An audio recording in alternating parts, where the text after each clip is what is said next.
आप देख रहे हैं अब तक न्यूज इंडिया, जो आपको रखे आगे। सबसे पहले तो मैं मालेगांव के बासिंदों को ईद की मुबारकबाद पेश करता हूँ और यह दुआ करता हूँ कि उनकी ज़िंदगी में खुशी आए, सुख और शांति आए, देश में अमन कायम रहे, देश में भाईचारा कायम रहे। आपको पता है कि वंचित बहुजन आघाड़ी ने ऑफिशियली मुझे इस हल्के से कैंडिडेट के तौर पर डिक्लेयर किया। मैं आपको बताना चाहता हूँ कि मैं दुनिया में 2002 से लेकर के 2004 तक मैंने काम किया है। पूरे डिस्ट्रिक्ट के बारे में मुझे जानकारी है, लोग मुझसे वाकिफ़ हैं, मैं लोगों को जानता हूँ। CAA NRC के मुद्दे पर मैंने अपना इस्तीफा दिया है और उसकी वजह से पूरे मालेगांव के लोग मुझे जानते हैं। पिछले 5-6 महीने से मैं इस हल्के में समाजी जो लोग खिदमत दे रहे हैं, जो इंटेलेक्चुअल्स हैं, स्कॉलर्स हैं, जो पॉलिटिकल लीडर्स हैं, उनसे मैं मिल रहा हूँ और उनसे मैंने अपनी ये बात, जो मेरी जो ख्वाहिश है, मैंने जाहिर की है। मैं इलेक्शन लड़ूंगा और मुझे लगता है कि 24% मुसलमान, 7% दलित, 15% आदिवासी और जो लोअर OBCs हैं उनका सपोर्ट मिल जाए तो इंशाअल्लाह ताला जीत हमारी। आप पहले कांग्रेस से उम्मीदवारी मांग रहे थे, फिर अचानक वंचित से आ गए। देखिए, ये बात बिल्कुल सही है कि शुरू में मैंने कांग्रेस से उम्मीदवारी मांगी थी, मेरा नाम भी गया था स्टेट हेडक्वार्टर को, लेकिन जब मुझे ये यकीन हो गया कि पूरे महाराष्ट्र से एक भी मुसलमान को टिकट नहीं दिया जाएगा, तब मैंने वंचित से संपर्क किया और वंचित के लोगों ने मुझे बहुत वेलकम किया और उन्होंने मुझे टिकट दिया। धुलिया लोकसभा से वंचित और MIM पिछली मर्तबा दोनों ने मिलकर इलेक्शन लड़ा था तो 39,500 मत उनको ही मिले थे। इस बार आप अकेले वन मैन शो लड़ रहे हैं, क्या लगता है आपको, वो आंकड़े से ज़्यादा बाहर जाएंगे आप? देखिए, इसमें पिछले बार की इक्वेशन में और आज की इक्वेशन में ज़मीन आसमान का फर्क है। पिछले बार का जो आदमी था उसका कोई पॉलिटिकल या सोशल बैकग्राउंड उनका नहीं था और इलेक्शन वो जीतने के लिए नहीं खड़े हुए थे। इस बार हम इलेक्शन को जीतने के लिए खड़े हुए हैं और मैं एक IPS ऑफिसर रहा हूँ, मैं एक IIT ग्रेजुएट हूँ, लोग मुझसे बखूबी वाकिफ़ हैं और मैंने किताब लिखी है, मैं राइटर हूँ, मैं मोटिवेशनल स्पीकर हूँ और मैं यहाँ पे किसी को डिस्टर्ब करने के लिए नहीं, मैनेज होने के लिए नहीं आया हूँ। मैं यहाँ पे इलेक्शन लड़ करके और इलेक्शन को जीतने के लिए आया हूँ। सर जी, पिछले वक्त बहुजन आघाड़ी और MIM साथ में थी, अभी फिलहाल तो ऐसी कंडीशन नहीं है, लेकिन मालेगांव शहर सेंट्रल में एक MIM की सीट है और धुलिया में एक सीट है। अगर ओवैसी साहब आपका समर्थन करते हैं तो कहीं ना कहीं अच्छी खासी वोटिंग आपके फेवर में हो सकती है। देखिए, इस ताल्लुक से मेरी MIM के सदर जनाब असदुद्दीन ओवैसी साहब से भी बात हुई है, उनके कान पे मैंने ये बात रखी है। इम्तियाज़ जलील साहब से मेरी के संबंध में 2-3 बार बात हुई है और दोनों ने कहा है कि ठीक है, हम प्रॉपर फैसला लेंगे। इम्तियाज़ जलील साहब ने कहा है कि हम इस हल्के से किसी को अभी तक हमने कोई कंसीडर नहीं किया है और मैंने देखा कुछ दिन पहले ये डिक्लेयर हुआ कि MIM पूरे देश में सिर्फ 3 जगहों से चुनाव लड़ेगी, औरंगाबाद से, हैदराबाद से और किशनगंज से। तो मुझे नहीं लगता है कि यहाँ से MIM का कोई कैंडिडेट खड़ा होगा और अगर कैंडिडेट नहीं खड़ा हुआ तो मैं MIM से ऑफिशियली मैं ये डिक्लेयर करवाऊंगा अपने सपोर्ट के लिए। मुलाकात हुई ना आपकी असद साहब से? कई बार मुलाकात हुई है, लेकिन इस संबंध में मुलाकात नहीं, कैसे संभव है? औरंगाबाद में वो MIM के सामने वंचित उम्मीदवार देती है और मालेगांव में आपका सपोर्ट करेगी, आपको कैसे यकीन है?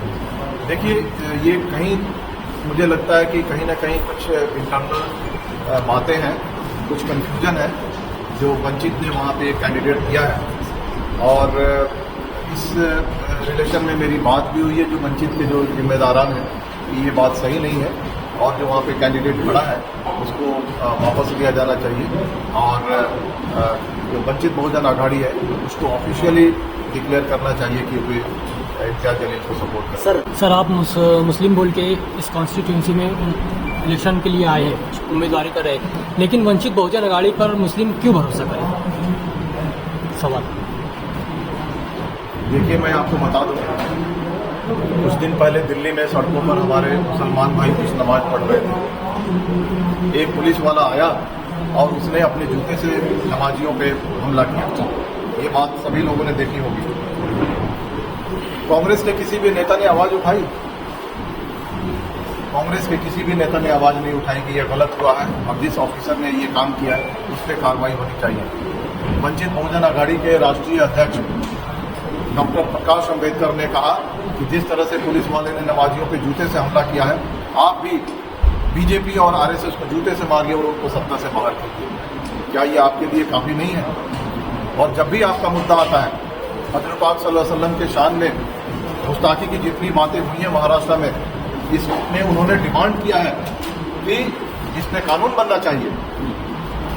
आप गूगल करके देख लीजिए, जब भी मुसलमानों का मुद्दा उठा है, चाहे वो समाजी मुद्दा हो, चाहे वो पॉलिटिकल मुद्दा हो, चाहे वो इक़्तिसादी मुद्दा हो या मजहब का मुद्दा हो या उनके हक व हकूक़ के हिफाजत का मुद्दा हो, जब भी मुद्दे उठे हैं तब भी वंचित बहुजन आघाड़ी ने हमेशा मुसलमानों का साथ दिया।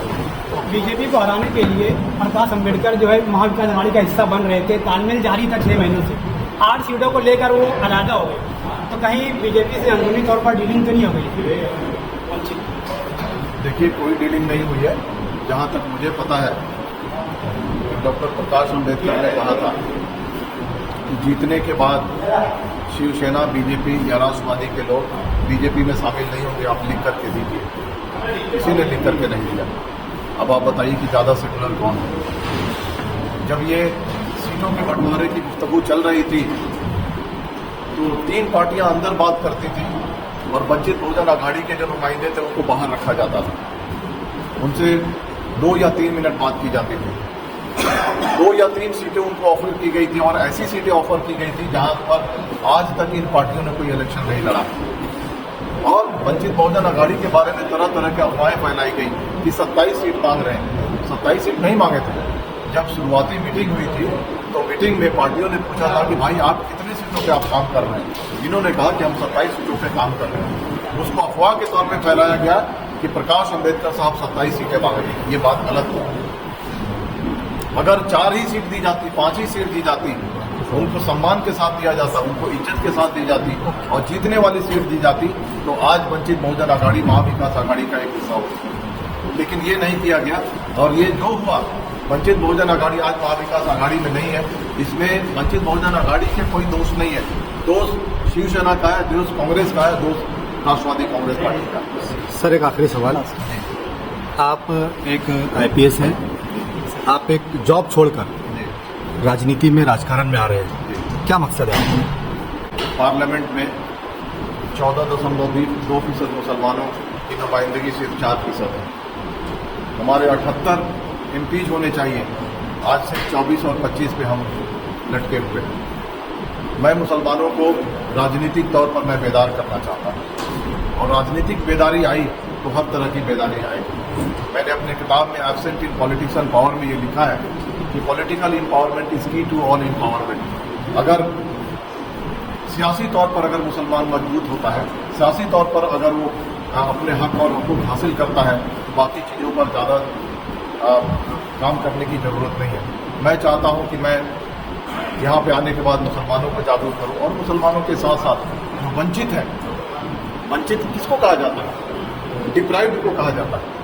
यानी आपका हक है, आपको राइट्स मिले हैं, लेकिन वो चीज़ें आपको नहीं दी जा रही हैं, आप वंचित हैं। तो वंचित में मुसलमान हैं, वंचित में आदिवासी हैं, वंचित में दलित हैं, वंचित में हमारे OBC भाई हैं। 52% आबादी है हमारे दलित OBC भाइयों की, लेकिन उनको 27% रिजर्वेशन दिया जाता है। हम बार बार मांग करते हैं कि पूरे नेशनल लेवल पे जाति जनगणना होनी चाहिए और आबादी के हिसाब से हमारे सारे OBC भाइयों को आरक्षण मिलना चाहिए। और सिर्फ नौकरी में आरक्षण नहीं मिलना चाहिए, उनको तालीम में भी आरक्षण मिलना चाहिए, उनको राजनीति में भी आरक्षण मिलना चाहिए।